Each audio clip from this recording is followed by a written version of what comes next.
ว่ะเนาะสบายดีเด้อพี่น้องจ้ามีตอนทับเขาซื้อซ่องตลอยเด้อพี่น้องเนาะตลอยกำลังเตรียมแล้วกินให้สร้างตอนเที่ยงที่จริงแล้วว่ากันนะว่าบ่ได้เลี้ยงเขาเนาะพี่น้องตอนเที่ยงนะว่ากันนะบ่ได้มีเลี้ยงเขาเลี้ยงยังเนาะใครก็เจ้ากินของข้าเจ้าเองแต่ว่าแบบว่ามันเป็นน้ำใจของเฮาน่ะนะแบบมือเขาจะเลี้ยงเขาก็เลี้ยงจังซี่เนาะอันเป็นมือชีวิตมากแต่ทั้งหนาเราก็เลี้ยงเขาข้าเจ้าช้าเนาะแล้วทอดปีกเป็ดพี่น้องเด้ทอดปีกเป็ดกินกับตำมะคุ้งค่อยจักแล้วนี่กระแป้งดองพี่น้องสี่โสก็จะใส่กระแป้งดองตำแซ่บๆเลยเลี้ยงสร้างมั่งเพื่อนพี่น้องมือนี้ว่างเนาะบางมือกับกินต่อน้ำข้าวแน่กินน้ำข้าวเจ้านี่เลยเพราะได้ข้าวเจ้าแบบนี่กำลังใจเนาะดีใจแล้วจะพอเงินยังเหนื่อยว่าเลี้ยงเขาอะไรอย่างนี้นะมือได้ว่างแต่ว่าบอยได้ห้าว่างแต่ว่าบอยว่าก็เจ้านะบวกขากับเขาแล้วพี่น้องบวกขากับเขาค่ะเขาเจ้าบวกไรบวกขากับเขาแล้วคือบวกเอาเขาบ่ได้เลี้ยงเขาดิจะบ่เข้าใจบ่คือคนเขาเจ้ามาเห็นนี่ว่ากับเราแล้วเราสิเลี้ยงเขาบ่เขาเลี้ยงเขาก็ถือลงอีกอย่างนี้นะท่านบ่เลี้ยงเขาทุกข่อยชื่อกับเขากับบวกใครก็อีกเด้เขาเจ้าบวกเขาเรียบร้อยเขาเลยว่าให้บวกไปเลยบวกขากับเขาไปเลยมันเป็นบางมือเนาะอัน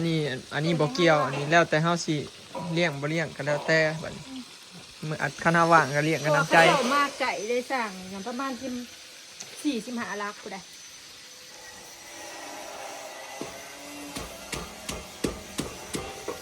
จะมาไกลพี่น้องสร้างไกล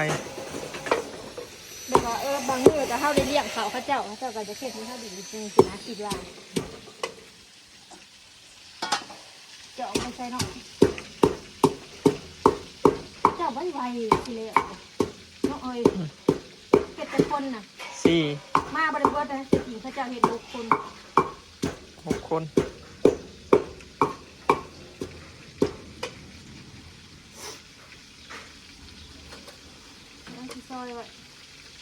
คนพี่น้องอันนี้เขาจะมาที่4รู้สึกอีก2 คนก็จะไปบุญบ่พอบุญอย่างนั้นก็บ้องเธอเขาก็ไปบุญญาติพี่น้องเขาพอบุญของเขาเผาผู้ไทยได้เดือน3คุณเล่าว่าที่ละคนผู้ไทยแต่ที่แถวพุ่นน่ะเกาะกันหน่อยงามเลยมือบักง่ายอีกเลยเอามาใช่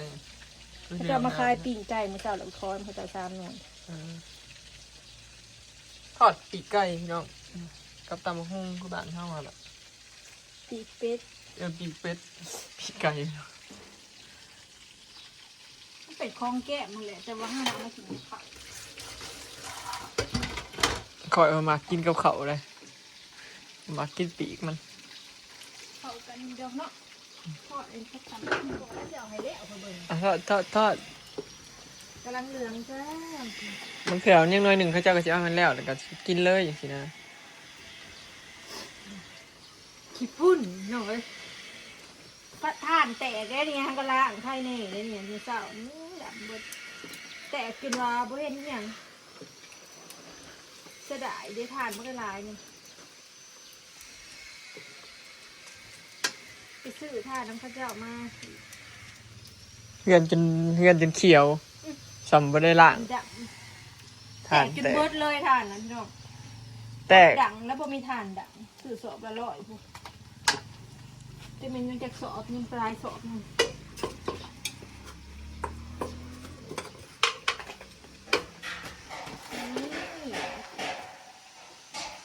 ชีบังก่อนแล้ว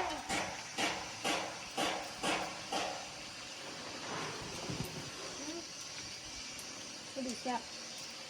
ทอดมันสิกรอบกว่าแล้วปิ้งมันสิหยาบดีค่ะ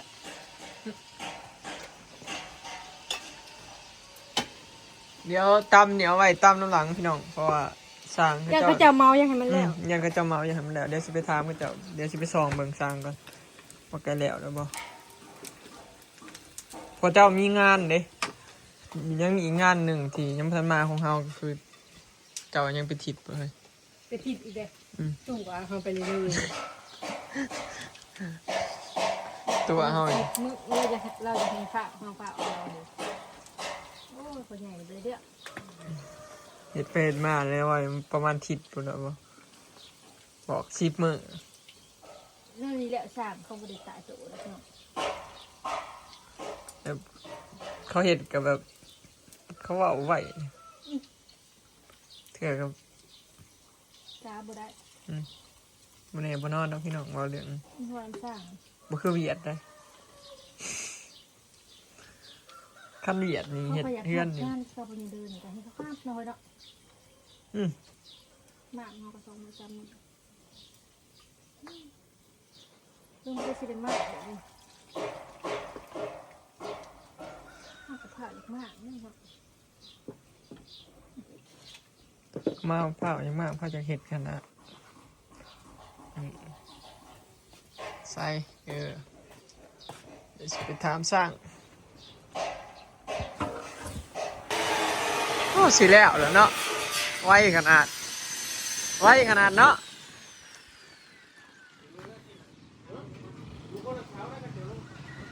ดีแล้วยังกินข้าวไอ้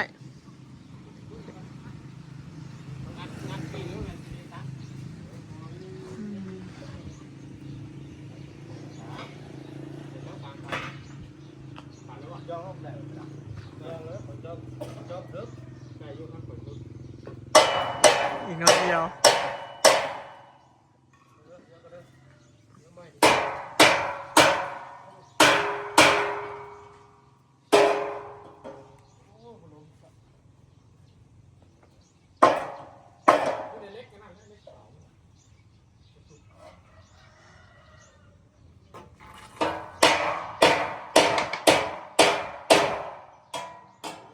เรือแต่ในเสาเนี่ยพี่น้องที่เรือออกเบิดแล้วซึกโล่งๆนั่นเนาะโล่งปันยังโอ้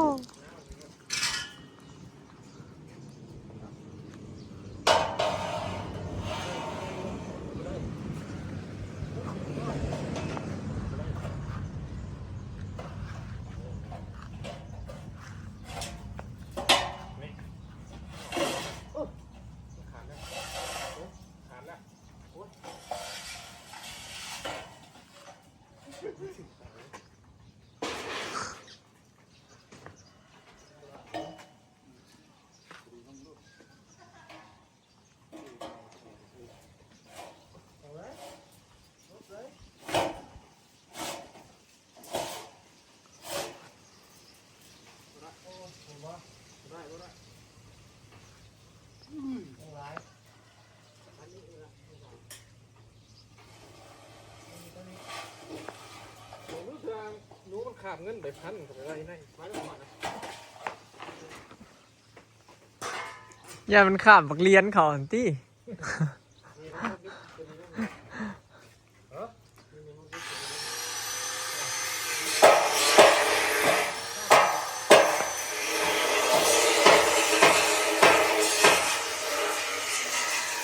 ใกล้แล้วพี่น้อง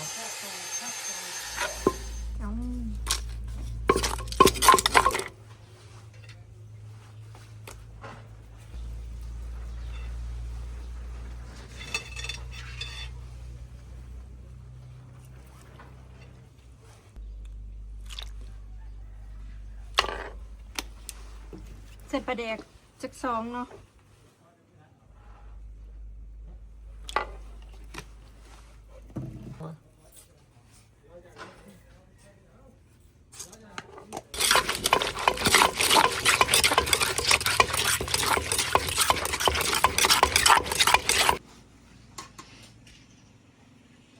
สร้างแล้วพี่น้องตามบัตร อยากได้น้ำตาลอยู่ดิ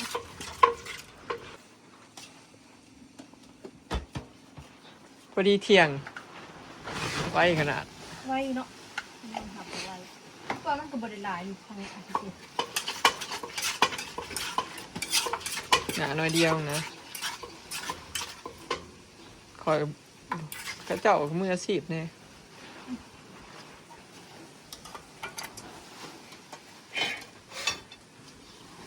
ฟ้าเจ้าเฮ็ดงานแบบเนาะจะว่าอยู่เฮ็ดงานแบบเฮ็ดดูนะพี่น้อง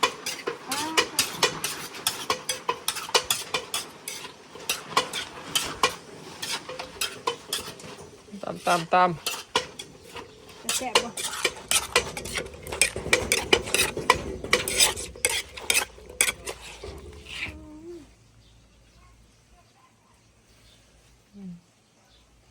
น้ำลายแตกเลย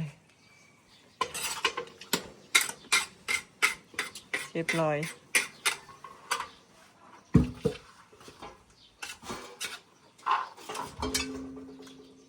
เช็ดกระจกให้เนาะกระตุกเนี่ย จะแซ่บบ่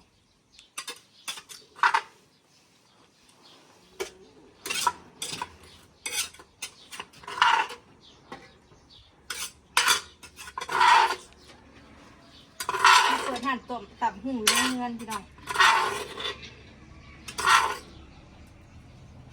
ร้อย ก่อย เสร็จเรียบร้อยพี่น้องจานไปนี่ไป น้ำนี่เปิดได้อยู่ด้วย ได้แดดจางฟางพี่น้องบาม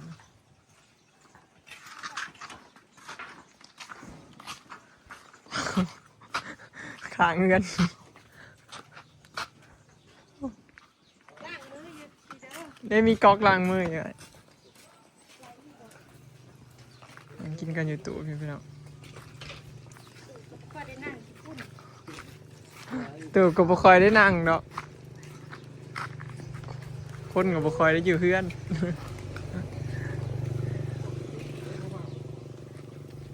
ตูบนี้ตูบกะชิมั่งให้บ่เดี๋ยวนี้โอ้เอากินข้าวแล้วนะมั่งให้เลยสาตูบก็ได้อ๋อ ตูบเราอย่างเงี้ยอีกผู้หนึ่งเด้อซะ ไปตัวนี้อยากเมืองชน อ๋อ ขาดจ้องมันไปจ้อง ขาด 6 คน อ๋อขาดซองปกติ6 คนเนาะ มากินด้วยกันนะ เอาเลยเขากินเราเอาเลยแล้วไวขนาดเราเห็ด ไว้เนาะแค่นี้เปื่อยเบิดบ่ น้ำแข็งบ่มี จะได้เนาะ เด้มีอยู่ในเฮือนนะเฮ้ยเดี๋ยวเด็ดย้อนน้ำมาให้กันจ้ะเด้ ก็เดี๋ยวทอดกันดีกว่านี่ มันสองเฮือนเขาคักเป็นยังบาน เฮ้ยน้องเอ้ย น้ำ น้ำนี่ขี้ฝุ่นไรเขาบ่น ขี้ฝุ่นปิ้วเขาสงสัยตอนไข่ ใส่บ่นับสร้างเมื่ออะไรเอาจะเมียนผ้าขาวบ่มือได้บ้างอีกสร้างไงสิแล้ว ประมาณ7 มื้อเดี๋ยวสิโทรมาบอก 7 มื้ออีกเลย ห้วยมาอย่าเฮิงเลยได้เปลี่ย นัด น ไปเลยเลย เฮิงแล้วเปลี่ยนสร้างได้ว่าสิมั่งให้แล้วเลยว่าหยอกคุณ ทำอีทว่ายัง10 มื้อบาทเฮ็ดเป็นมันบ่แล้วแล้วเลื่อนไปนั่นนี่แหละสร้างเขาบ่ตายโตดอกพี่น้องเอ้ย แม่นบางเถื่อเขาก็งานแก่ยังบางเถื่อเหยียดโปรนั่นเขากันคือเราเว่าก็เฮาข่อยนะคันเรามาเห็นเราก็อยากให้มาเบิ่งน้ำกูมือเลยสุดยอด แม่นสร้างนะตรงในเบิ่งเขาแบบทุกทุกขั้นตอนเลยนะคะบ่เบิ่งคือพิษเลยยากพี่น้อง เพราะว่าเวลาเห็ดนะเราบางเถื่อข่อยเห็ดแบบนี้เจ้าอาจสิบ่มักจังซี่นะหรือว่าตอนก่อเสาขึ้นกับสิสูงจะได้ก็บอกเล่าเด้ตอนที่เราก่อนะให้มันเป็น โอเคเนาะพี่น้องยังถ่ายอีกพู้นแหล้ว6 มื้อ 7 มื้อมากออกก็พอดีแดดส่องใช่เงินตารางย่างอยู่ในบัดนี้คือเงินห่างนี่จ้าจังนี้ละจ้าก็อยู่แบบนี้ล่ะเนาะอันนี้ก็ออกไปอยู่นะบุญแต่เช้าเนาะเขาก็สิได้ปัดกวาดหยังแถมมานี่ แดดเลย ปัดกวาดเมียนหยัง คลิปนี้สิขอเก็บภาพบรรยากาศไว้ซะมิเด้อพอกันคลิปหน้าพี่น้องเนาะสร้างเข้าเมื่อแล้วพอดีเที่ยงกินข้าวเลยรอก็เฮ็ดกินสู้กิน สบายดี